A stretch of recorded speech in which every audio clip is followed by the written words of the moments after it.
नमस्कार दोस्तों, IBPS RRB PO pre का एग्जाम हो गया है और अब बारी आरआरबी क्लर्क की है। हम सभी जानते हैं कि इसका एग्जाम भी लाइंड अप है, सारे बच्चे इसका फोकस कर रहे हैं।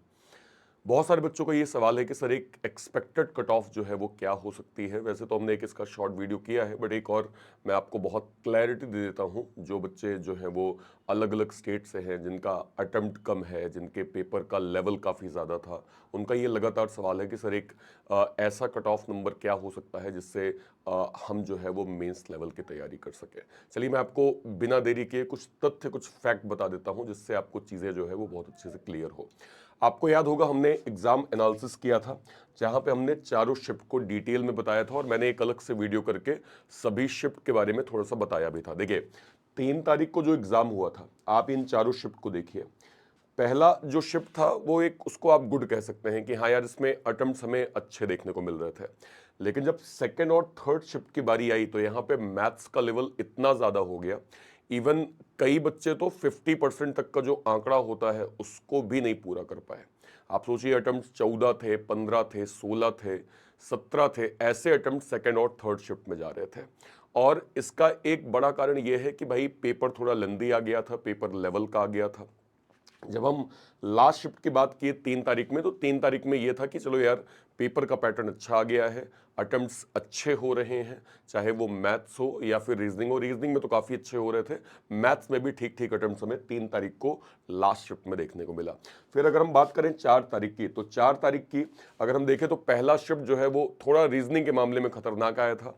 रीजनिंग का लेवल अप हो गया था, यहाँ पे अटेम्प्ट्स उतने नहीं हो पा रहे थे जितने एक्सपेक्टेड थे।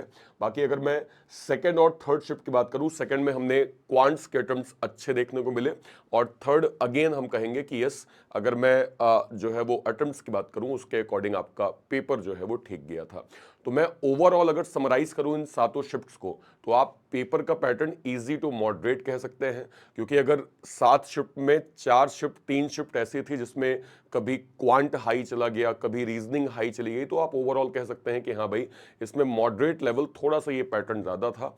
और जितना हम उम्मीद कर रहे थे, मैंने आपको एक वीडियो किया था जहां बताया था कि बच्चों की एक्सपेक्टेशन थी कि हम 60-65 जो है वो करके आए, लेकिन वो नंबर 42, 44, 46, 48 या 50 में ही टोटल जाके रुक गया था।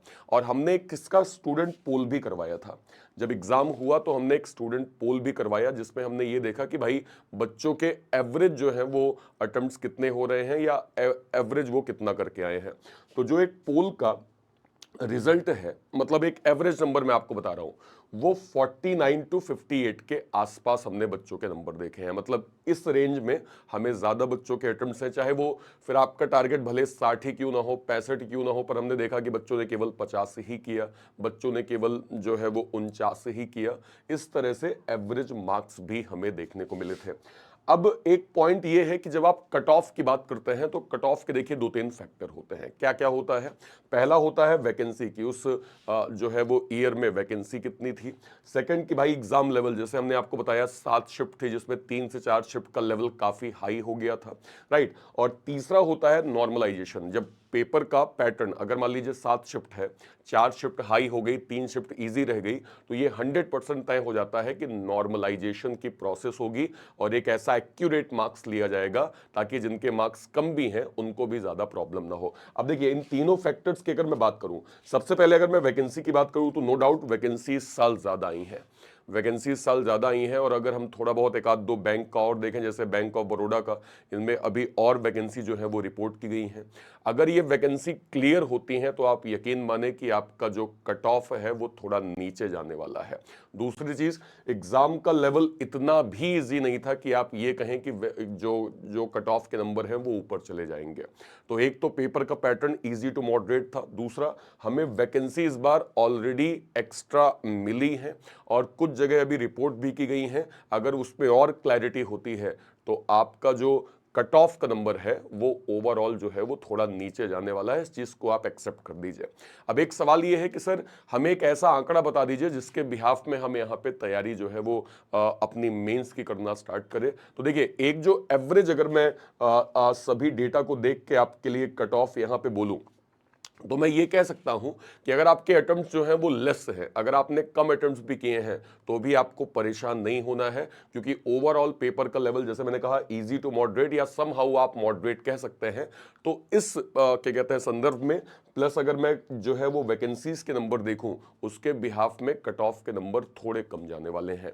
और अगर मैं एक्यूरेट यहां पे कट ऑफ का नंबर बोलूं तो आप कह सकते हैं ओवरऑल, है ना, सभी स्टेट्स को मिला के, कि आपका कट ऑफ जो है वो 49 टू 54 के आसपास जाएगा। यानी मैं सिंपल एक चीज कहूं कि अगर आपके 45 प्लस अटेम्प्ट्स हैं तो आप मेंस की तैयारी करना स्टार्ट कर दीजिए। आपके लिए ये गोल्डन अपॉर्चुनिटी होगी, ठीक है, क्योंकि जैसा जैसा पेपर का ट्रेंड है हायर चांसेस है कि 49 47 के आसपास आपको कट ऑफ जो है वो देखने को मिल सकता है।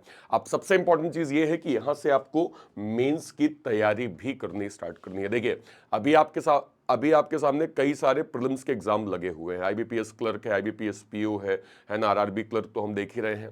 तो आपको डेली जो है वो प्रीलिम्स की प्रैक्टिस तो करनी ही करनी है, उसके अलावा आपको मेंस की प्रिपरेशन भी आपको स्टार्ट करनी है। मेंस में एटलीस्ट आप करंट अफेयर को डेली पढ़ना स्टार्ट कर दीजिए। इसके अलावा जो क्वांट्स और रीजनिंग के जो हाई लेवल पैटर्न्स हैं उसको आप पढ़ना स्टार्ट कर दीजिए। मैं यहाँ पे रीजनिंग का स्पेशल जो है वो मेंस की क्लासेस मैं यूट्यूब पे जो है वो स्टार्ट कर रहा हूं, ठीक है। तो यूट्यूब पे आपको डेली 10 बजे मेरे साथ जुड़ना है इसी चैनल पे।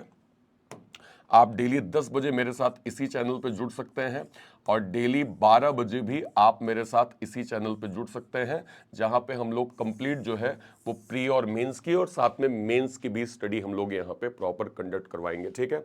इसके अलावा टेलीग्राम पे मैं आपको भर भर के मेंस का कंटेंट दे दूंगा। टेलीग्राम पे जाके सर्च करिएगा अर्पित सर रीजनिंग। क्या सर्च करेंगे? अर्पित सर रीजनिंग, तो आपको टेलीग्राम ग्रुप चैनल मिल जाएगा। वहां पे आप जाएंगे, आपको भर भर के कंटेंट भी यहाँ पे मिल जाएगा। तो मेंस की तैयारी आपको साइमल्टेनियसली जो है वो स्टार्ट कर देनी है। मेंस के लिए एक हमने डेडिकेटेड रीजनिंग का मेरा बैच जो है वो लॉन्च हुआ है ना, और उसमें काफ़ी हद तक क्लासेस भी जो है वो चल रही हैं, हो गई हैं। तो आप उस मेंस के डेडिकेटेड बैच को ले सकते हैं, जहां पे कंप्लीट रीजनिंग की ओवरऑल स्टडी आपकी हो जाएगी, ठीक है। तो वो आपके लिए काफ़ी एक बेनिफिशियल है। इसके अलावा जो बच्चे भी आगे फोकस कर रहे हैं लाइक आईबीपीएस पीओ के लिए, आईबीपीएस पीओ का हमारा कंप्लीट यहाँ पे बैच लॉन्च हो गया है। आप इसके थ्रू आईबीपीएस पीओ की स्टडी कर सकते हैं।